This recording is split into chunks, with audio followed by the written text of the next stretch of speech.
Olá, pessoal, sejam muito bem-vindos a mais uma edição do nosso Pensando Bem, aqui na FM Cultura 107,7, no seu FM, e também com imagens. Estamos aqui no YouTube da nossa Cuboplay, nos estúdios da Cuboplay, né, onde a gente costumeiramente grava aqui, eu, Juremir, e Medium SA, o professor Luiz Augusto Fischer. Tudo bem, Juremir? Tudo bem, Nando. Ainda mais nessa semana a gente viu aí documentários para fazer as nossas entrevistas. Nos informamos bem, né? Foi belos documentários. Olha para elas, né, num tema pancada. Pesado, mas o filme é legal. Legal, muito legal. O Renato Ornelis manda bem nesse. O Renatinho é do ramo. Né? É do ramo. Sabe tudo. E também, que é o assunto que nós vamos falar hoje, um documentário extremamente necessário, que é, né, dessa figura extraordinária chamada Plauto Cruz, um dos maiores flautistas da música popular brasileira, e que é daqui, né? São Jerônimo. Né? A gente está recebendo aqui o diretor Rodrigo Portela, do filme Plauto, um sopro musical, e o diretor musical, afinal é sobre o Plauto, né? O Matias Pinto, que disse, não, esquece o Matias Pinto, é Matias Sete Cordas, é o homem do violão de sete cordas. Tudo bem, pessoal? Tudo ótimo. Sejam bem-vindos, parabéns aí pelo trabalho. Obrigado. Podemos acompanhar aí. Gostaste do filme, Júnior? Muito. Achei o filme muito legal. Eu gostava do Plauto, acho que era um desses personagens aqui da cidade, assim, imenso, né? Um cara genial e muito identificado com a cidade. E acho que o filme retrata muito bem assim, o que ele era, né? Aquela mescla de simplicidade e de grandeza, né? Aquela coisa assim de um ouvido espetacular, né? Sensibilidade total para a música. Parabéns pelo filme, ficou realmente muito legal. Muito obrigado. Não, e o que é bacana, assim, ó, não aparece o filme do Plauto, diferente de outros grandes artistas eruditos, né, de instrumento. Eles aparecem lá numa academia, estudando isso, estudando aquilo. Não, o Plauto era madeira, né, aqueles negócios que ele fazia com árvore. Ele construía a própria flauta. Gente. Como é que tu afinava? Eu ia pelo sopro, ia vendo e tal. A varinha é o ouvido absoluto, né? Então, é um cara forjado assim. E é complicado isso, né? O Matias é músico, o cara se formar assim, sem ter uma orientação no início, é complicado, né, Matias? O Plauto é uma força da natureza. A gente tem esses músicos forjados assim na música do dia a dia, né? Não que ele não tivesse um estudo de música formal, enfim, também teve, mas a coisa do Plauto é aquele músico que é forjado no dia a dia. É feito do ambiente onde ele viveu, da onde ele participou durante toda a vida, que é esse ambiente dos músicos, né? E da noite também de Porto Alegre, de ter tocado em todos os lugares onde se fazia música popular e com muita naturalidade, né? E eu acho que isso fica como também traço biográfico dele, algo de ser uma pessoa discreta, assim, calma, e a sua música transparece isso, né? Natural, sem estrelismo, sem querer aparecer. Baixinho, pois né? é. Tudo ele simplificava. Não queria se sobrepor. Vamos dar uma passada no som aqui para ver como é que é esse violão. Meu filho, isso aí, sabe? Tudo ele simplificava, ele não fazia nada ser difícil. Agora, Rodrigo, uma coisa que aparece muitas vezes no filme é que ele poderia ter tocado com quem ele quisesse, com a Filarmônica de Berlim, com quem ele quisesse. Mas ele não procurou tanto isso, ele gostava de viver aqui, de estar perto dos amigos, ele gostava desse cenário daqui. As poucas saídas dele, por exemplo, para Curitiba e tal, elas não foram assim realmente felizes, ele queria estar aqui. Exato, o Plauto a gente vê assim, pelas histórias que nos foram contadas e o que a gente acabou retratando no filme, era esse amor por Porto Alegre e pelos amigos aqui, né? Ele tinha também, e pela família principalmente, que era, ele ficava com essa preocupação de não deixar a família sozinha aqui em Porto Alegre. Ele também achava que se fosse começar a viajar muito, ele ia deixar os seus desamparados. Então, a questão de poder estar com a sua família, de poder também cultivar os amigos que ele tinha aqui, eu acho que acabou sendo mais importante do que virar um artista famoso e cheio de né, glórias pelo mundo aí. Acho que como é que o Plauto, como é que foi assim a maturidade do Plauto? Eu falo assim financeiramente, né? Porque em Porto Alegre, um músico genial como ele, mas a gente sabe das dificuldades de ser músico no Brasil, ainda mais aqui no extremo sul. A curiosidade do Plauto tá em ele ter sido um dos poucos músicos que atravessou todas as fases da música popular brasileira que a gente tem do século XX. Então o Plauto ele pega o final da música feita nos cabarés em Porto Alegre, ainda com a zona de Boêmia, onde hoje em dia é a Farrapos, né? Aqueles casarões. Anos 40, 50? É o começo da carreira dele. Ele saindo de São Jerônimo, chegando aqui com muito jovem, pegando olhando para trás e vendo esse finalzinho, começando daí sim, da final da década, já na década de 50 e 60, com a era do rádio no Brasil, e ele estando empregado nisso. Então ele passou de um emprego para o outro. E os músicos são muito engraçados, porque eles vai acabando os empregos dos músicos, porque acaba esse emprego no cabaré, os músicos ingressam no rádio. Acaba o rádio, os músicos ingressam na TV. Acaba a TV, os músicos ingressam na noite tocando. Então o Plauto ele faz essas 4 trocas, dos poucos músicos, inclusive, que a gente tem para citar, assim, que realmente atravessaram todo esse período, também pela época em que ele viveu. E ele acaba atravessando todos esses momentos sendo funcionário, né? Ele ganhava, era um funcionário desses estabelecimentos, né? Então, se a gente for falar assim na questão financeira, assim, a parte mais complicada naturalmente vai ser a parte final da vida dele, Final tocando porque ele não bares. virou um músico de orquestra com concursado, enfim, toda aquela coisa. Então ele foi passando de época em época. Então, um dos poucos músicos que foram andando de época em época da música, e com esse perfil, né, que com certeza também faz parte de outro músico que a gente fala bastante, que é o Lupicínio Rodrigues, que é um artista que também não teve muito objetivo de sair de Porto Alegre, né? Se via que era um perfil deles de querer fazer a sua arte, o seu caminho, o seu dia a dia aqui na cidade de Porto Alegre. Estavam satisfeitos. O Lupicínio é um fenômeno, porque a gente está falando de uma época que não tinha essa internet, essa globalização. Sim. O cara não saía de Porto Alegre, é um nome nacional, né? Foi gravado por todo mundo, né? Um dos aspectos fortes do documentário de vocês é as pessoas que vocês conseguiram ali para dar depoimentos sobre o Plauto. É muito interessante, porque tem Borghettino, tem Amando Costa, tem o Kenny Braga, Nelson Coelho de Castro, Luiz Coronel. É um time assim sensacional. Todo mundo assim apaixonado, deslumbrado, e em geral dizendo a mesma coisa. O Plauto era uma pessoa boa, generosa, além de um músico genial, era uma pessoa generosa. Isso.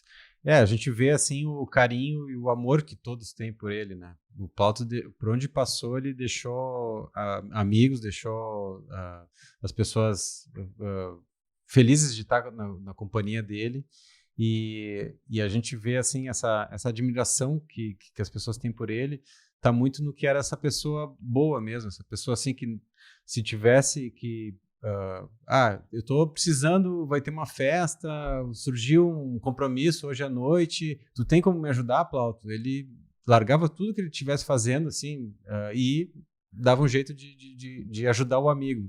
Então esse apoio aos amigos, esse apoio ao grupo de amigos que ele tinha, eu acho que também tá demonstrado no filme que, assim, todos sabiam que podiam contar com o Plauto, podiam ver ele como uma pessoa assim que, não, ele não vai falhar com a gente. E colaborava com todos esses artistas. Vê que a gente estava falando de um espectro de artistas bem amplo, né? De gêneros musicais bem distantes, inclusive. E o Plauto... Inclusive Cleiton e Cledir. Pois ele ia pra Maria Fumaça até... Eu não lembrava, não sabia. O Cleiton conta que a frase aquela inicial da Maria Fumaça... Dele, é do Plauto.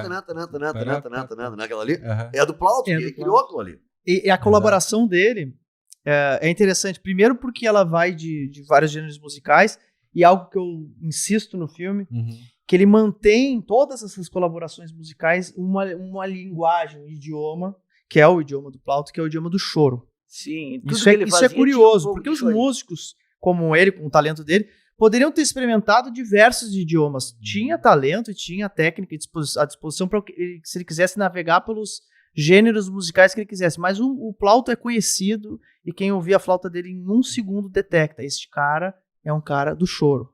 Então isso é importante. O idioma que ele fala durante toda a carreira musical dele, colaborando com artistas de todos esses gêneros musicais, é o do choro. Isso é interessante, importante de ressaltar e curioso, porque, vamos dizer assim, em termos de mercado, é mais difícil. Ele manteve uma linguagem, uma linhagem musical e segurou e acabou sendo, porque eu tô falando um pouco da minha área, que eu sou um músico de choro, ele acabou fazendo uma ligação, uma conexão com uma geração de chorões muito antiga e jogando esse bastão, dando continuidade para uma geração nova. E ele é um dos nomes importantes para que isso tivesse acontecido. E muito por causa dessa postura, essa altivez dele de manter, se utilizando de uma linguagem do choro. Conversando com o Pedrinho Figueiredo, flautista, grande parceiro aparece nosso, no filme também. que aparece no filme. Aparece também. Para mim, o Pedrinho deu a melhor definição sobre o Plauto na sua atuação musical. O Pedrinho falou, conversando informalmente comigo, que o Plauto, ele tocava, ele improvisava como se ele estivesse tocando um arranjo.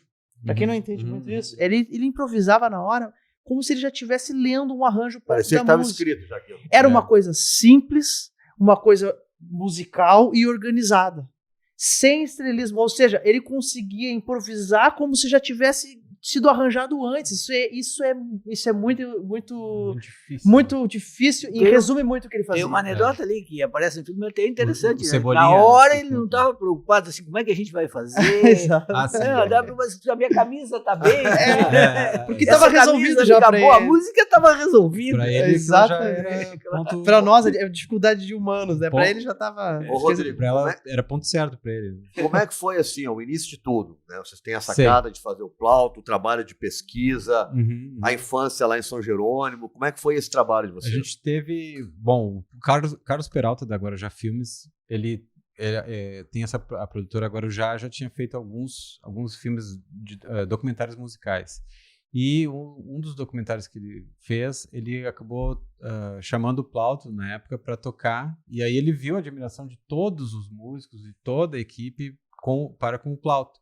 E aí ele começou a pensar nessa ideia de que deveria ser feito um filme sobre esse mestre, né? O Kenny Braga escreveu um livro sobre ele. Exato. Né? Vocês usaram o livro. Sim, o livro ele o livro ele é uma base para várias histórias ali, principalmente da infância e da juventude do Plauto. Então, Quando que o Brasil se dá conta do Plauto, do tamanho do Plauto? É o Altamiro Carrilho que chama a atenção das pessoas. Claro, vocês estão falando em mim, mas tem um cara lá em Porto Alegre, tem um cara lá no Sul que é um fenômeno. Quando é que as pessoas se deram conta do tamanho do Plauto? olha, talvez ainda não se deram conta. Eu acho que tem alguns momentos. Vamos dizer assim, o Não, festival... talvez o público ainda não, mas eu digo os músicos em o geral Festival da já Record- tem essa noção. O Festival da Record, em que ele participa tocando uma música do Gessé Silva, que era um violonista de 7 cordas. Que o Ike até fala desse... Agora não me Gomes. recordo, Ike não Gomes. me recordo a data exatamente do festival, perdão. Mas esse é um festival importante. Eles tocam lenha na fogueira, né? Anos 60 isso, né? É o final dos anos 60, agora a data eu não sei exatamente, mas esse festival é um festival importante, porque o Plauto aparece em cadeia nacional, tocando muito bem, né? É impressionante. Isso é importante a gente ressaltar. A gente tá falando de um personagem, falando dele, mas assim, a música que ele faz, o jeito que ele toca, realmente é algo É diferenciado. autoral, né? Ele tem o jeito que tu ouve e é o Plauto. É uma assinatura musical, com certeza. E ele era exigente, né? Tem a historinha ali que eu Bastante. gostei muito do filho dele, né? Aham. Que tá tocando, errou um pouquinho, nada. Ele disse, dá pra cá, tu não tem ouvido, não adianta. Realmente, Eu tenho ou não tenho? é uma Dá mistura até uma de... peninha do- É uma mistura de exigência musical e sabedoria sobre o que é a vida do músico, né? Perante Melhor o parar por próximo aqui, do porque filho, Não vai vai estudar dar outra coisa. Vai fazer outra coisa. As duas coisas. Então, esse momento, com certeza, é um momento importante, né, para o conhecimento. A rede de conexão entre os músicos, e por ele ser um músico de choro, o nome dele ser bastante conhecido nisso, e por ser um compositor também, porque o compositor ele tem essa longevidade e essa expansão do nome. Mas eu creio também um pouco do que o Rodrigo falou. O nome do Plauto, bem como todos os nomes de vários músicos importantes, assim, ele depende e tá aí a importância do filme dessas ações, né? Um filme falando, filme que está saindo, enfim, no Brasil inteiro também, isso é importante, né? Está sendo exibido no Brasil todo e levando esse nome adiante, porque a gente tem um costume no Brasil, não só na música, né, a gente pode falar nas outras artes, de virar as costas para os nossos artistas, para a nossa arte, para a nossa cultura popular. Então, nossa, é uma dificuldade extrema de se ter atenção e se valorizar isso como algo bom mesmo. Então, acho que apesar de a gente já ser um nome importante, falado entre os músicos, mas é uma iniciativa do filme, eu acredito que vai ser, assim, a longo prazo, algo de extrema importância para valorizar, respeitar a pessoa que foi essa pessoa generosa, como todo mundo fala, mas ao mesmo tempo importante que a gente valorize essa Para fazer o filme, vocês aprovaram em algum edital? Como é que foi Sim, para captar recursos? Porque é sempre difícil fazer filmes, porque não, que com encontrar certeza. dinheiro. Nossa. Foi um edital que tinha o Fundo Setorial e o Governo do Estado, a Secretaria da Cultura aqui do Estado, que daí era um edital, assim, um valor de baixo orçamento, né? E que aí o Peralta falou assim, olha, esse edital é um edital que casa muito bem com esse projeto nosso. E daí ele me convidou para o que tu acha da gente dirigir esse filme? Porque a gente estava num outro projeto, vendo outras coisas, um roteiro autoral meu. E aí eu fui convidado para a gente realizar o projeto, enfim. E aí começou toda essa parte de pesquisa e tudo, mas essa questão do edital e toda essa parte mais burocrática, o Peralta viu que era um nicho perfeito para a gente poder fazer e realizar o filme, né, com esse recurso da melhor maneira possível. E como é que foi depois do filme pronto? Como é que é para lançar ele, para botar no circuito? Porque a gente sabe que não é fácil, circuito tradicional do cinema é bem complicado. A gente está com a Lança Filmes também, que já desde o início lá, a Dani Benegotto da Lança Filmes até me comenta que o projeto do filme já já fazem 7, 8 anos que está com eles já, né? Já estava com o Peralta e com ela. E tem uma pandemia no meio. E aí teve a pandemia também. Mas assim, a gente rodou em 2018. Né? O edital foi aprovado lá de 2017 para 2018. A gente rodou no inverno de 2018, em 10 dias, 10 diárias. Né? Essas 10 diárias foram muito bem usadas. 10 locações para fazer um filme, isso? Às vezes mais de uma locação no mesmo dia. Sim. Aquele dia do Odeon, Clube do Comércio. A gente tinha feito coisas já no centro, depois fomos de noite fazer... Praça da Alfândega, Clube do Comércio. Mas fazer um filme é um projeto de longa duração, entre o surgimento da ideia e exibir o filme leva 10 anos. Acho que é uma média, né? Deve ser uma média assim, né? Porque eu vejo tanta gente falando sobre esses 10 anos. Que depende muito, assim. Acho que às vezes tem a questão de sorte. A gente teve esse revés aí da pandemia. O filme também tinha uma duração ele era um pouco maior, ele estava um pouco mais inchado, assim. Eu acabei montando o filme, então eu deixei mais coisas. Ele falando quanto mais. Tempo? Uma hora e ficou com 86 minutos, 1 hora e 26. Para não precisar, 10 anos precisa ser muito comercial. Eu exibo sempre para os meus alunos de graduação na FAMECOS um documentário da Lúcia Murat que se chama Olhar Estrangeiro. 220 filmes que usaram o Brasil como personagem. E aí eles cometem todos os erros possíveis. Sim. Tem praia em São Paulo, tem topless em Copacabana, tem macaco na praia, tem tudo que se possa imaginar assim, de absurdo sobre o Brasil. E aí tem um filme que é Lambada. Aí vem lá o cara e conta a história. Como é que eles fizeram o filme? Em 3 meses eles tiveram a ideia, escreveram o roteiro, filmaram e colocaram no cinema. 3 meses. 3 meses. Tudo que eles tinham eles queriam um filme que usasse a música Lambada, que estava fazendo sucesso. Estava fazendo sucesso no mundo inteiro. Aí eles criaram a seguinte história. Uma princesa amazonense que vai para os Estados Unidos pedir socorro para salvar a floresta. E meta a lambada. 3 meses. Bem, tinha um produtor bom. Quando tem esses projetos, a desculpa para qualquer história vale. Tá valendo. Exato. Isso aí. São quantas pessoas envolvidas aí no trabalho com você para fazer o filme? Olha, dá para se dizer que umas 50. 50 pessoas. Para mais ou para diretamente, menos? Né? Diretamente. Bom, só de entrevistados ali já tem muita gente, mas de equipe são mais de 30 pessoas. Tenho até tenho fotos, depois eu posso passar aí, fotos da gente na praça, onde tem a Feira do Livro agora, ali na Praça da Alfândega. Praça da Alfândega. A gente tá ali em 25, 30 pessoas. Sim, porque Quem é o garotinho que faz do Plauto, criança? É o Miguel. Ele é filho de um amigo de vocês, né? Sim, ele é filho do Ele Juliano. toca filho flauta? de... Não, ele é filho de um músico parceiro e teve uma preparação junto com o Lucian Krolov, que é o flautista que faz o Plauto adulto no filme. Então ele teve essa preparação pro filme, porque as cenas que ele faz são com as flautinhas de bambu ainda, com essas iniciais, né? Mas foi muito interessante, foi uma experiência para ele também interessante. Foi. Não, já gravou um longa com aquela idade, não e sei. E um querido, assim, a gente falava com ele, pedia algumas coisas, porque às vezes quando dá muita direção, tu tranca a criança, né? Então a gente comentava, falava com ele, vamos fazer isso daqui e tal, e fica aí, né? A gente vai estar ali com a câmera e tal.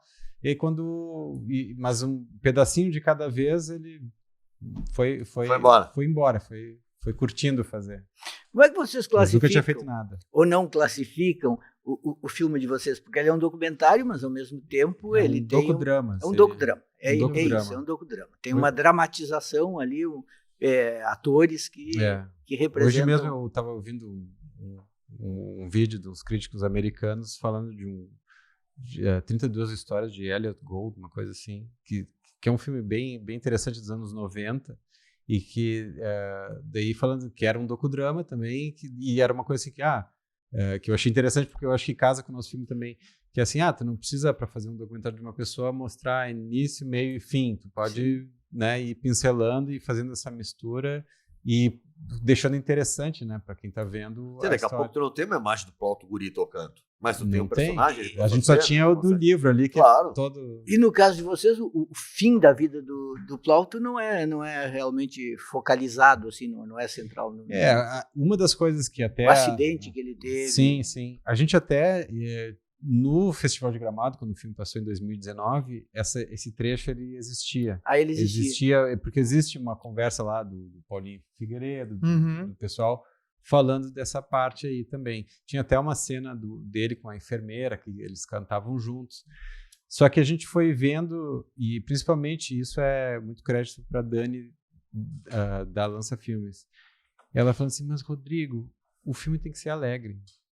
O Plauto, ele trazia alegria. O filme tem que ser para cima. A gente não pode deixar as pessoas também tristes. Não precisa isso. Acho que isso aí É uma as parte vão atrás, foi difícil o fim da vida dele. Primeiro que teve o acidente, que eu acho que foi lá por 2002, né? Exato. E depois ele ficou com Parkinson. Acho que o que mais mostra que o fim da vida dele foi um pouco complicado foi com a menina flautista. Com a Stefânia. Com a Stefânia. Porque ela foi a última pessoa que tocou pro Plauto, assim. Que tem esse trechinho ali. E aí mostra ele bem velhinho ali, mostra que ele não tinha muita...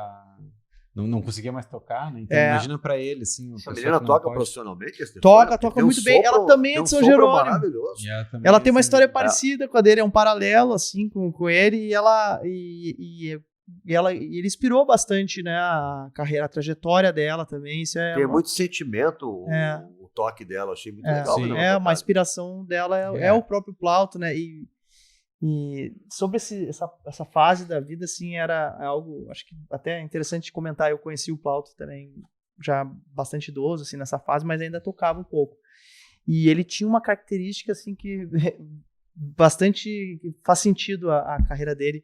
Ele se emocionava muito, né? Ele tocando, falando, conversando, ele facilmente ele ia às lágrimas, assim, com a música, aquilo ali tomou conta dele, aquele sentimento da música e do choro, né? Exato. Ele era uma pessoa que, né, nessa fase mais, assim, avançada, ainda tocando, que é uma fase que eu consegui pegar um pedacinho, né? Ele estava sempre muito emocionado. De toda maneira, ele conseguiu viver sempre da música dele, não assim... É um caso raro de músicos profissionais. De um sucesso retumbante, mas de toda maneira o sustento da vida dele era a música, rádio. É dos raros casos de músicos profissionais que a gente retrata na história de Porto Alegre recente, assim, porque todos os músicos diversificam bastante seu trabalho, né?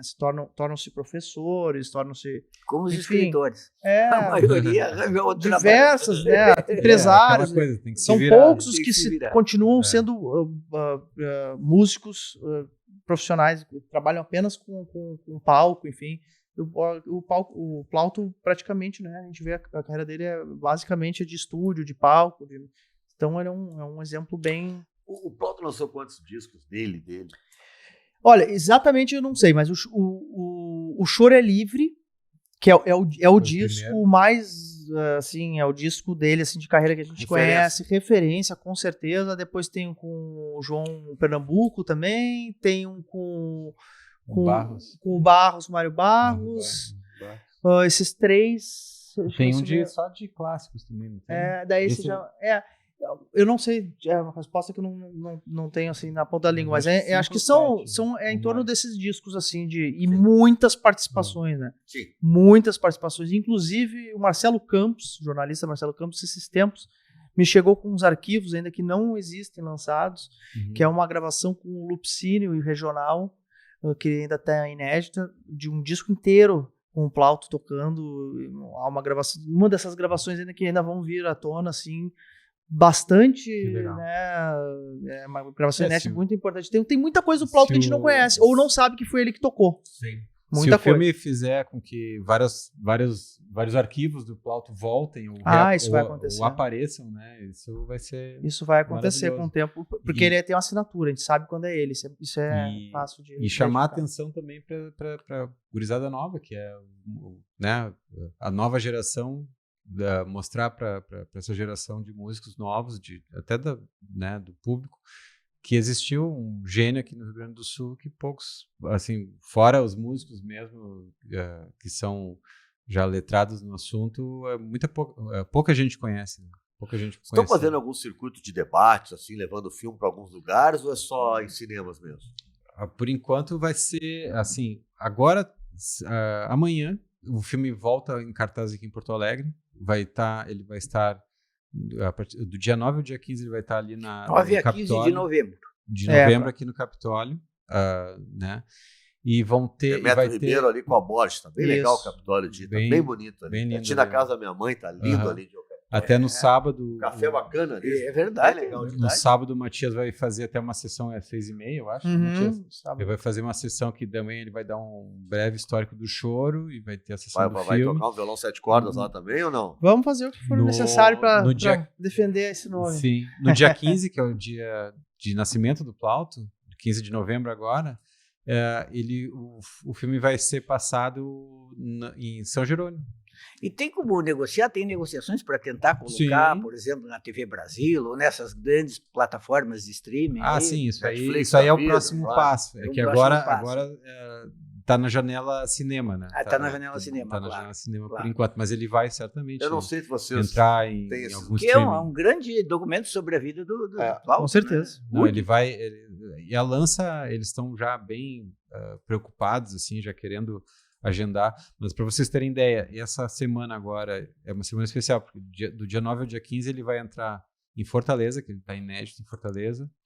Ele vai... eu tenho ali... Mas são umas 5 cidades no Norte e Nordeste, né? no Norte Ou seja, Nordeste. tem um sistema de distribuição Tem, azeitado que está sendo acionado. E quando entrou em cartaz, que foi no dia 5, que a gente fez o lançamento aqui Entrou em 9 capitais, foram, né? 9 capitais. Sei que entraram em 9, se não me engano, 9 capitais. 8? Acho que ou foi 8 ou 9. Agora Rodrigo, sabe como é que funciona essa negociação para colocar podemos botar um documentário como esse de você, numa plataforma de streaming, sei lá, Netflix, Prime, Amazon, sei lá o quê? Você sabe como é que funciona isso? Isso muito a distribuidora, a Lança, ela está em negociação com alguns streamings, que a Dani já falou. Isso, a Lança que está à frente dessa parte aí. Então, eles estão vendo, né? Primeiro agora, por exemplo, tem uma iniciativa deles que é bem interessante, que é traga o Plauto para a sua cidade. Né? Sim. Boa. Aí, por exemplo, vocês, pessoal de Pelotas, por exemplo, eu gostaria de passar, gostaria que o filme passasse aqui. Aí entrando em contato com o pessoal da Lança, eles... Exatamente, foi no festival, vai ter o festival que eu vou participar, inclusive, festival de choro, em Pelotas, agora, no final do mês. Sim. Que eles negociaram a exibição durante o festival também, que existem alguns festivais de choro, então E as novas gerações assim, descobrem o chorinho ou não tem como? Olha, tu tá perguntando uma pessoa muito suspeita. Sim, mas eu sou perguntando pra pessoa certa. Eu sou professor da oficina de choro, conhece. que é um projeto que está completando agora, este ano, 20 anos de atuação, exatamente nessa área de formação. Onde é que funciona a oficina de choro? No Instituto Ling. A gente funciona quartas e sábados no Instituto Ling, já estamos ali pro 5º ano dentro do Instituto Ling. É só para profissionais do choro? Não, chega lá o não. Juremir que não toca nada, quero aprender. Não toco nada, mas ouço muito. Sim, não toca nada. É um projeto que sei tudo. Né? Está completando 20 anos e com uma característica importante, né?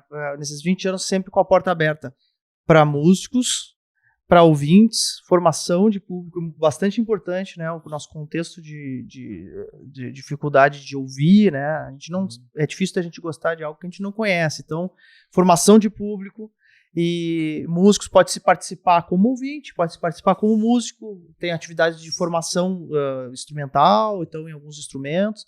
Então é um projeto aberto e gratuito.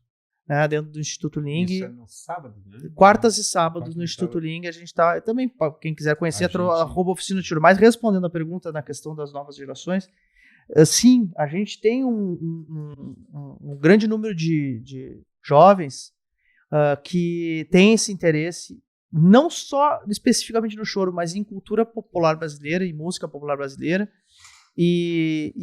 E através do choro, o choro consegue abrir esse leque, porque o choro, é importante conceituar isso, o choro é a música que veio antes dos regionalismos. Então o choro ajudou a montar os regionalismos do país inteiro. Era uma música que basicamente tinha no país inteiro, e quando se montaram as histórias desse regionalismo, tal qual o do Rio Grande do Sul, aqui nos anos 50, todo esse tradicionalismo que a gente chama essa música aqui, os músicos que formaram esses músicos que vieram a fazer isso eram os músicos do choro, que era a música que existia antes. A música que foi feita nas cidades, a primeira música das cidades no Brasil foi o choro. E esses músicos que se tornaram professores, se tornaram músicos que depois prepararam a base para que a gente tivesse essas músicas, esses regionalismos tal qual do Pernambuco, aqui do Rio Grande do Sul. Agora, se quiser ouvir choro em rádio, liga na FM Cultura, domingo, a que hora? 19 horas. Eu sou parceiro de vocês, apresentador também do programa Moderna Tradição. Então, amanhã, 7 da noite, nós estamos no sábado pela manhã. Amanhã, 7 da noite. Então. Às 7 da noite, programa Moderna Tradição, que apresenta basicamente música popular brasileira e, claro, porque o apresentador tem essa virtude de tocar choro, muito choro. E o apresentador toca durante o programa? Toca. Uma das ideias do programa é remontar aquela cena da Era de Ouro do rádio, dos músicos tocando ao redor, né? Como diz a expressão, arrebanhados ao acaso. O Nando Grossa aqui de vez em quando traz violão. Né? Mas está convidado. A gente faz isso, né? Tocar acompanhando também de improviso, cantores, solistas, enfim, os entrevistados. É uma das ideias do programa que se tem a música também improvisada e acompanhada, assim. Qual é a nossa maior referência quando fala em chorinho? É Pixinguinha ou é antes disso? Qual é a nossa maior referência? O Pixinguinha é um personagem que formata e dá um modelo, assim, muito ideal pro choro, né? Ele não é da primeira geração. O Pixinguinha já é basicamente da terceira geração do choro. Nós temos lá a geração da Chiquinha Gonzaga, do Ernesto Nazaré, compositor do Odeon, que é, assim, a primeira geração do choro, ainda no começo da primeira metade do século XIX. O Pixinguinha, ele nasce em 1898, então já existia essa música. O que ele faz é dar um modelo. É o grande nome, sem dúvida. Chiquinha Gonzaga a gente coloca como choro. Claro, a Chiquinha Gonzaga, ela nasce numa época ainda que a gente não chamava essa música de choro, né? Ela era a era da polca ainda, que a gente chama, mas a música que ela fazia é vista hoje em dia como o princípio do choro. A origem do choro. Ela é da primeira geração, praticamente. A Chiquinha é a grande personagem da música no Brasil, assim, é uma personagem central, né? Sem dúvida, vai servir de inspiração para que exista, anos depois, um cara chamado Plauto Cruz. Porque ela também, em todos os sentidos, a gente tá falando de música aqui, mas a gente poderia falar da Chiquinha em muitas áreas, né? Ela é uma personagem muito acima do normal. E tinha que ter coragem, né, professor? Naquela Nossa época, Senhora. ser mulher e tá tocando, sendo música. Bastante. Conceito danado, né? Pra ter uma ideia, a Chiquinha, a obra da Chiquinha é uma das maiores obras que existem musicais no Brasil. A obra dela é incrível, ela é grande, robusta, e não só dentro da música. A Chiquinha foi a primeira criadora de um órgão de cobrança de direitos autorais no Brasil. Ela teve algumas Por exemplo, só por exemplo. Metade da vida, assim. Exatamente. Na verdade, ela criou o conceito ainda dos direitos autorais, né? Ela cria a primeira instituição que regula isso e cobra isso no Ela Brasil. teve algumas amigas poderosas e corajosas, como a esposa do presidente Hermes da Fonseca, que era uma mulher ousada e que fazia parceria. Dava respaldo para ela. Dava respaldo. E sofreu muito preconceito, né? Sim, Mas só imagino, também né? tinha alguns aliadas fundamentais. A Chiquinha é um A personagem Chiquinha, nós estamos importante. falando de que ano aí? A gente está falando da primeira ainda, a Chiquinha das mais antigas desses nomes do choro. Ela é da primeira metade, nascida na primeira metade do século XIX. Eu sou péssimo de data assim exata, mas ela ainda é de 1830 e tantos. Sim, o Brasil escravo ainda, né? O Brasil ainda escravidão. Sim, e ela é uma mulher mestiça, né? Apesar de retratada como uma mulher branca, como em tudo que é, como a gente conhece vários personagens que foram retratados assim, mas ela é uma mulher mestiça, então ela também enfrentava toda essa questão durante a vida dela, enfim, né? Por ter essa 1847, tá? Só Até pra... 1935, morreu em 35. Ela viveu muito, né? Ainda bem. Uma coisa só que eu acho interessante de falar também é que todas as músicas que aparecem no filme, que eles estão tocando, tudo a gravação ali na hora. Sabe? Era uma coisa assim que Estão tocando por exemplo, no Odeon, estão tocando lá dentro mesmo? Isso, ou é em estúdio? Tudo isso, gravado. Isso foi algo muito, muito legal e foi por uma, vamos dizer assim, por uma autorização do Rodrigo, porque é muito difícil de se fazer isso em uma gravação desse tipo, com aquela produção. E foi uma negociação que a gente chegou à conclusão, não, vamos fazer, já que a verdade do Plauto é a questão da música, vamos fazer a música de verdade. Porque a gente vê várias produções musicais, docudrama, ou documentários, ou filmes mesmo retratando, em que a música é gravada no pós, né? Pra ter aquela qualidade, estúdio. E fica aquela mentira horrorosa, assim, que a gente... Claro, pra muita gente aquilo passa batido, mas pra quem assistir esse filme, muita gente interessada em música, não tinha como ser feito de outra forma. Então, Mas a captação do áudio tá excelente, cara. Toda captada com navio. E até uma tecnologia, de certa forma, nessa época, se desenvolveu para a gravação, porque existe um cara aqui no Rio Grande do Sul chamado Jonathan Dalmonte, que ele criou a Harmonic microfones. E são microfones especiais que ficam dentro dos instrumentos, e é uma captação que ele desenvolveu e que já foi utilizada ali, ela estava recém sendo lançada e foi utilizada no filme, de forma que a gente consegue gravar sem botar pedestais. O pessoal que usava o LR Bag, que era o mais famoso captador, tá todo mundo usando esse gaúcho. O Harmonic, que é o do Jonathan, O filme ele teve assim, essa coisa atrasou para lançar e tudo e tal, mas quando a gente estava fazendo o filme, quando a gente agora vamos filmar, os deuses do cinema e da música, sei lá, acho que começaram a olhar pra gente e colaborar, porque tem muita coincidência e muitas coisas que aconteceram que eram em prol do filme. Assim. A família colaborou bastante. Muito, né? Se vê no filme a emoção. E os convidados também, eu fiquei assim, observando o entusiasmo do Kenny Braga falando. Um Kenny jovial, falando assim. Aquela cena do Kenny com a Maria do Carmo, no Jornal do Almoço. Sensacional. Tu pega ele as roupas, hein? A gente vai passar ele agora e tu pega ele lá. Era um projeto de longo prazo dele, né? Porque se ele fez um livro naquela época, ver um filme sendo feito agora era uma realização de uma ideia. O jovem Kenny Braga falando. Exatamente. Sabe que essa história do Kenny Colorado atrapalhou atrapalhou um pouco o Kenny nessa outra área dele. Sim, Ele é um cara que sim. escreve bem, bom cronista. Sempre foi um bom cronista. Bom cronista, Meu o cara que conterrâneo. conhece samba, conhece exato. música, Sim, sabe? sim. E ele ficou muito com aquela coisa do cara do Inter, né? Só isso, né? Ficou mas estigmatizado com aquilo, né? Isso. Basta 5 minutos perto do Kenny pra saber que Que ele isso é bem mais do que ele é Sim, bem com mais. certeza. Né? Ele é um cara com 5 minutos. excelente conhecimento de literatura, de música. E uma coisa que também, assim, por exemplo, vocês estão vendo que eu chamei o Matheus. Matias, perdão. Sim, o diretor musical do filme, que é o Matias, muito porque também, assim, a minha parte do cinema, a minha parte do audiovisual, eu tava, assim, ciente que eu podia fazer muito bem, só que, ao mesmo tempo, e querendo pôr em prática, né, as cenas, muito das recriações era por vontade minha, assim, se fosse a gente fazer só um documentário normal, Claro. ia ser um filme bem Sem diferente. recriações. Mas essa coisa de poder ter gente que realmente sabe do assunto. Porque eu não ia ser um especialista em choro em poucos meses, né? E aí o que acontece que vocês veem no filme ali? Aquela roda de conversa, né? Uma meia-lua ali das pessoas falando sobre o Plauto, ou são os gaiteiros, Uhum. ou são Arthur de Faria também, a gente não citou, né? Também, Participa Arthur de também. Faria Arthur, participa. exatamente. Arthur de Faria a gente participa. teve um elenco, né, de entrevistados ali muito, muito rico. Foi muito bom. legal. A gente viu Deu o pra Jeremir, montar essas Jeremir citou isso histórias. agora, uma coisa que é clara no filme, né? A família participa, mas Sim. todos com uma carga enorme de emoção Emoção. quando falavam, sim. né? Isso. Sim, muito.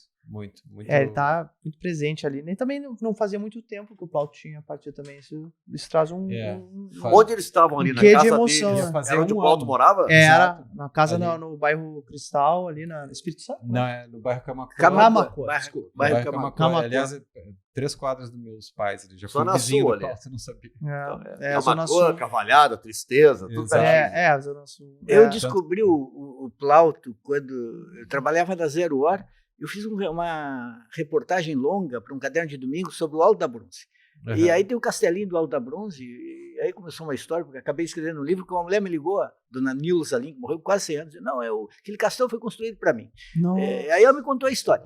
Mas Maravilhosa a história. Como é já que ouvi isso chega? falar, mas... Como é que isso chega no Plauto? Porque aí diz assim, não, tem uma música que é a música símbolo do Alto da Bronze.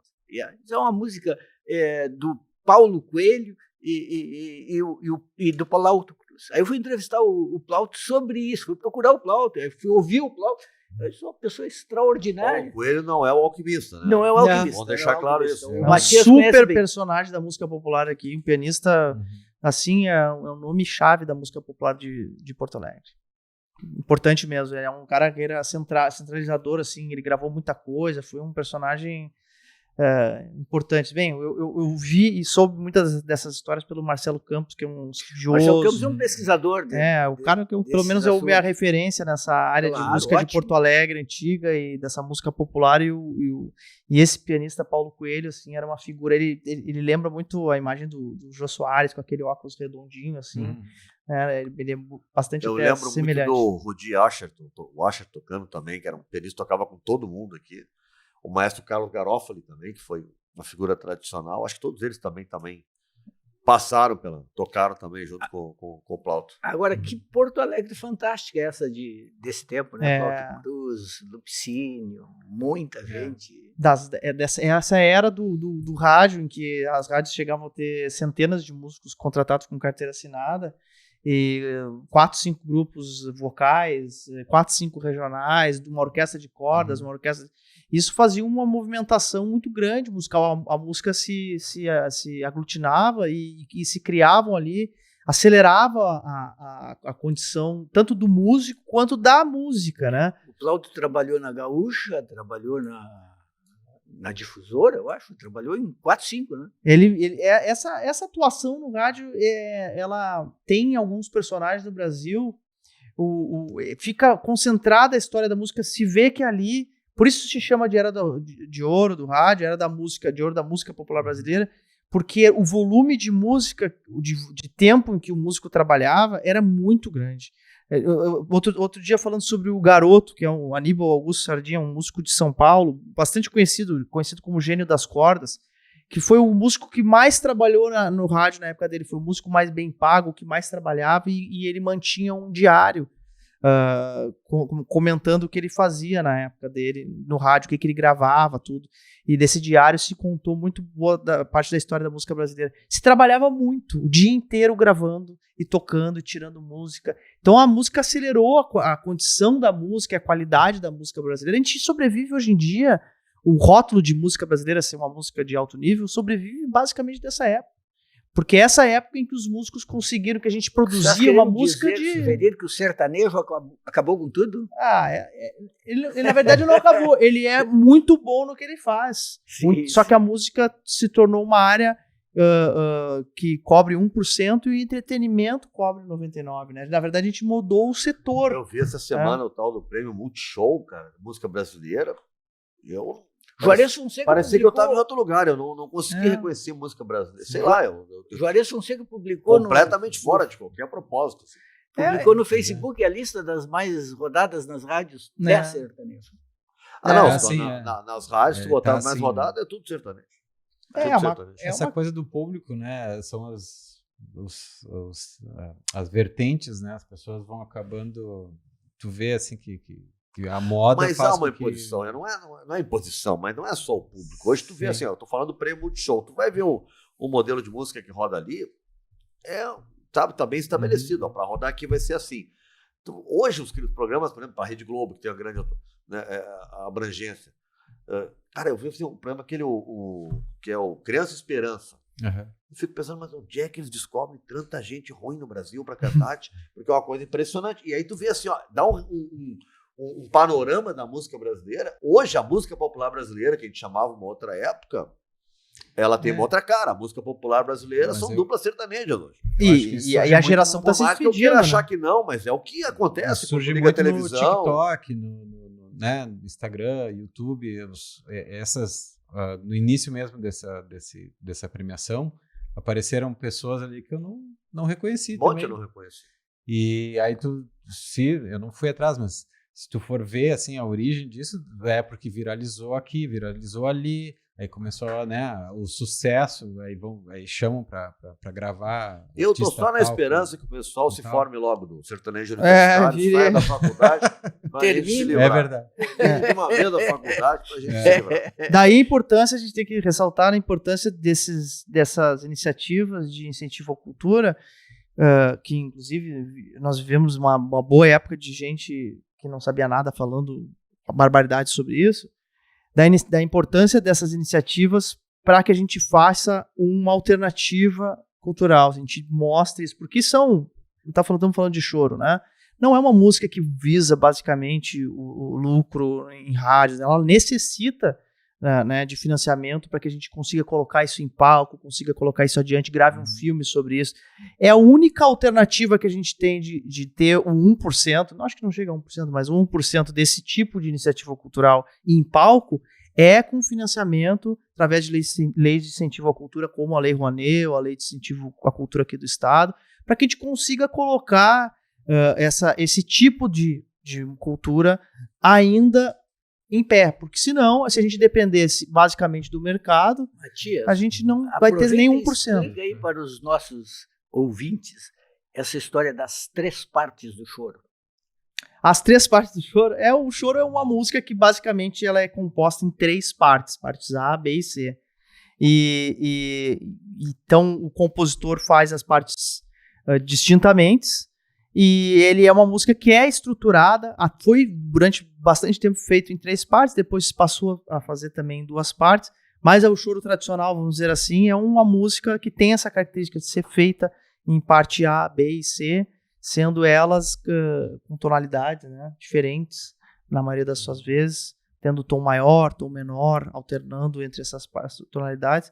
O que faz do choro também uma música bastante complexa, né? É uma música, em termos de tamanho, vamos comparar, eu não sou de comparação, mas porque a gente está falando de uma coisa técnica aqui, a gente pode estabelecer algumas comparações, né? Um standard de jazz, por exemplo, comparado a um standard de choro, em termos de tamanho, o choro é muito maior.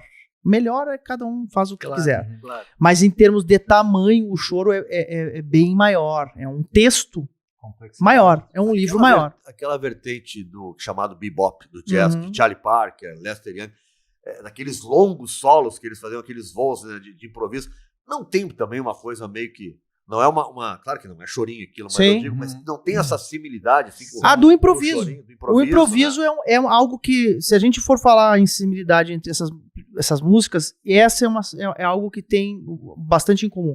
Eu acho péssimo, mas é bastante comum, quando falam que o choro é o jazz brasileiro. Porque, na verdade, o choro, historicamente, inclusive, é anterior ao jazz Mas é o americano. nosso viralatismo, né? A E é um bossa nova viralatismo. Bossa nova é jazz. E é um o viralatismo- choro é jazz, Nada, gente, é nosso. Absurdo. E até porque, se a gente for na cronologia mesmo, o choro, ele tem origens anteriores desse tipo de jazz. Mas, enfim, não querendo comprar a briga, mas a questão das coisas que tem em comum é a questão do improviso. Com uma diferença bem significativa. O improviso dentro do choro, ele tá sempre revendo o texto musical. O Tinhorão, que era... Ele tá sempre integrado à melodia. Ele nunca esquece da melodia. O improviso do jazz não tem essa obrigação. Então essa é uma diferença importante e que tem uma textura então bastante diferente. O choro, mesmo que esteja sendo improvisado, ele tá sempre olhando a melodia. Ele tá sempre Dá uma atrelado. volta, mas... Ele tá sempre, ele mesmo no improviso, ele tá com elementos da melodia volta pra presente. cá. O Tinhorão, que era um crítico nacionalista, Nossa lembra? Senhora. Nossa, o Tinhorão, ele via às vezes as coisas pelo contrário. Ele dizia assim, por exemplo, o rap. Você gosta de rap? Não, isso aí é embolada. Isso aí já existia aqui antes. Já identificava. Já aqui. Dados os problemas de nacionalismos à parte, mas algumas coisas são históricas. Então a questão do choro ser colocado como um jazz brasileiro. Por que então a gente não fala que o jazz é um choro americano? Eu acho que nenhum dos dois encaixa, um texto que não fecha, e realmente é mais um viralatismo do que qualquer outra. Eu não vejo Cada essa semelhança. coisa O que eu vejo é identificada. essa coisa lembrando o Charlie Parker, era chamado de Bird por causa dos solos de pássaro. Incrível. Me lembra um pouco das flautas do Plauto, né? Daquela coisa Claro. de viajar. Mas é que existe improviso. a figura do solo, né? Tipo, Charlie Parker pega e vai solar, vai voar longe E não e volta a pra banda casa. fica pra trás. Sim, sim. E aqui o que ele tá comentando é essa questão de que realmente ele tá junto com o grupo. Tá integrado. O choro também é uma música que também se ateve bastante ao longo do tempo de ser o coletivo à frente do individual. Ele teve muito essa característica, historicamente, de ser mais uma música, tanto é uma música feita em roda, né? É uma música que a gente falada com uma roda de choro, né? Então ela tem essa característica da coletividade à frente, né? E de ter, ao longo do tempo, algo que eu cito sempre sobre o choro, é uma música que valorizou mais a diversidade do que o que estava em comum. Então ele foi sempre agregando coisa diferente. O choro começou lá com a polca, depois vai com as shots, as valsas, as marchas, as machixe, foi incorporando ritmos e coisas ao invés de simplesmente se virar para as novidades, né? E por isso que a gente tá com ele hoje em dia, né? A gente só tem mais 3 minutos de programa. Rádio é rádio. É. Rodrigo, vamos, pessoal que tá Certo. curiosíssimo para ver Plauto e não viu ainda, como é que faz para assistir, onde é que ele fica ligado aí que daqui a pouco vai rolar. Sim. Bom, a gente vai vai ter agora que a gente comentou do dia 9 até o dia 15 no Capitólio, né? Agora 9h15 no de 9 Capitólio. a 15 no Capitólio. Em São Jerônimo vai ter um evento super bacana que vai ser uma projeção do filme. Ainda não sei também qual o local, talvez até a praça pública, para a cidade. O filme está sendo anunciado com carro de som. Cidade do Plauto, né? Na cidade que o Plauto nasceu. Então, no dia do aniversário dele, vai ter essa projeção do filme ao ar livre, eu acredito. Eu tenho como puxar aqui algumas cidades que estão passando, mas são cidades já fora do estado, né? Mas o filme, assim, ele tem essa ação da Lança Filmes, que dá pra gente também... Nas redes da Lança Filmes estão... Nas redes da Lança Filmes Até estão lá. O pessoal que está agora no interior e tal, que quer levar o filme para sua cidade, Sim, ele sim, pode eles procurar podem entrar Lança, em como é que contato faz? com a Lança. Lança Filmes tá no Instagram, exatamente. Joga no Pode Instagram e encontrar. Lança Filmes. Lança Filmes, @Lança Filmes no Instagram, tá ali com a programação atualizada, da onde ele tá, e também com essa campanha de traga o Plauto para sua cidade. Eu sinto o seguinte, eu estava cansado dos desempenhos do Internacional e aí fui ver o filme. E sensacional. Me deixou apaziguado. É pra ficar chorando e vendo o vídeo, vamos ouvir um chorinho. Vamos ouvir um isso bom aí. chorinho. É isso aí, é uma programação melhor, com certeza. Ô, Matias, Mas a qual é a gente formação clássica, assim, de uma banda de chorinho, que é o violão de sete, bandolim, pandeiro. É o regional de choro, que é a formação que a gente tem, assim, a mais tradicional, é formada por violões, 7 cordas, 6 cordas, cavaquinho, pandeiro, e os solistas, pode ser bandolim. Mais cavaquinho do que o bandolim. Mas porque o bandolim é um instrumento mais de solo do que de acompanhamento. Sim. Então, essa a base, vamos dizer, o acompanhamento, a polenta é essa. O galeto daí pode ser bandolim, flauta, saxofones, qualquer instrumento, na verdade, de solo. Mas a parte do acompanhamento, basicamente, é dos violões, cavaquinho e pandeiro. Esse é o acompanhamento tradicional. Ao longo dos anos se solidificou. O nome disso é regional, né? Regional de choro. Um grupo de choro é também falado como regional de choro. E os solistas, tudo que tu pode imaginar, possível e impossível, sola choro. E inclusive, é legal falar também que o choro não é uma música mais propriamente do Brasil, né? Tem clubes de choro em mais de 20 países do mundo, tem gente fazendo choro no mundo todo, gente que ama choro em tudo que é lugar do mundo. Estão dando vexame lá fora, tocam direitinho. Fazem melhor do que muita gente aqui. Como várias outras áreas. Eles aprendem aqui, vão fazer melhor. Muito bem. Com certeza fazem muito bem, é uma música do mundo. Legal. Bom, a gente fechou só para amanhã, 7 da noite, quem quiser ouvir falar mais de chorinho, né? Exato. Aqui na FM Cultura. Exatamente. 19 horas, né? Nos domingos, o programa Moderna de Tradição na nossa Rádio Pública do Rio Grande do Sul, nossa FM Cultura. E hoje à noite no Santander, no Capitólio, vai passar o filme às 6h30. 6h30 com um breve histórico do choro. Isso, exatamente. Isso aí está imperdível. Tu vai conversar com o pessoal antes ou depois do filme? Se eles quiserem conversar todo o tempo, eu converso. Se não me mandarem embora, eu fico no final. Isso aí vai depender daí das pessoas. Se fosse rádio, de microfone, não tinha filme. Exatamente. Sessão comentada. De repente me manda embora, daí eu prometo que eu vou falar no fim. Rodrigo, muito obrigado. Parabéns pelo trabalho. É fundamental que a gente tenha esse tipo de registro aí. Que bom. Obrigado. Obrigado, Matias. Parabéns também. Obrigado. Bom programa. Vamos te ouvir amanhã. Muito obrigado. 7 da noite. 7 da noite, né, Júlio? 7 da noite. 7 da noite. Valeu. Valeu. Professor, tudo certo, né? O Inter na Sul-Americana, baita campanha. Sul-Americana. Tudo bem, né? Sonhando com a Sula. Sonhando com a Sula. Lutando pela Sula. Que fim de ano. Peleando pela Sula. Vamos lá. Gente, muito obrigado. A gente teve aqui hoje o Rodrigo Portela e também o Matias Pinto, o Matias Sete Cordas, diretor musical, eu também o diretor do filme Plauto, um sopro musical. Hoje, 6h30, então, tem no Capitólio a apresentação e o pessoal fica ligado aí para poder acompanhar. Deixa o que mais que eu tenho que dizer, Júlio Mene, que esse programa aqui tem sempre a parceria da Matinal Jornalismo. Da revista Paredes. Da revista Paredes. O professor Fischer não veio hoje, mas o professor Fischer, que está lá no imperialismo americano, hoje nos abandonou, está com outros assuntos mais importantes. Mas voltará. Mas voltará em breve, né? Já na sábado e a Cuboplay.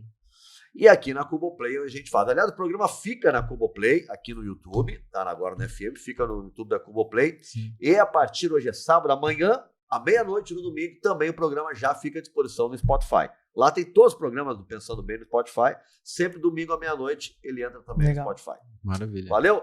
Gente, bom final de semana para todo mundo. Até a próxima. Tchau.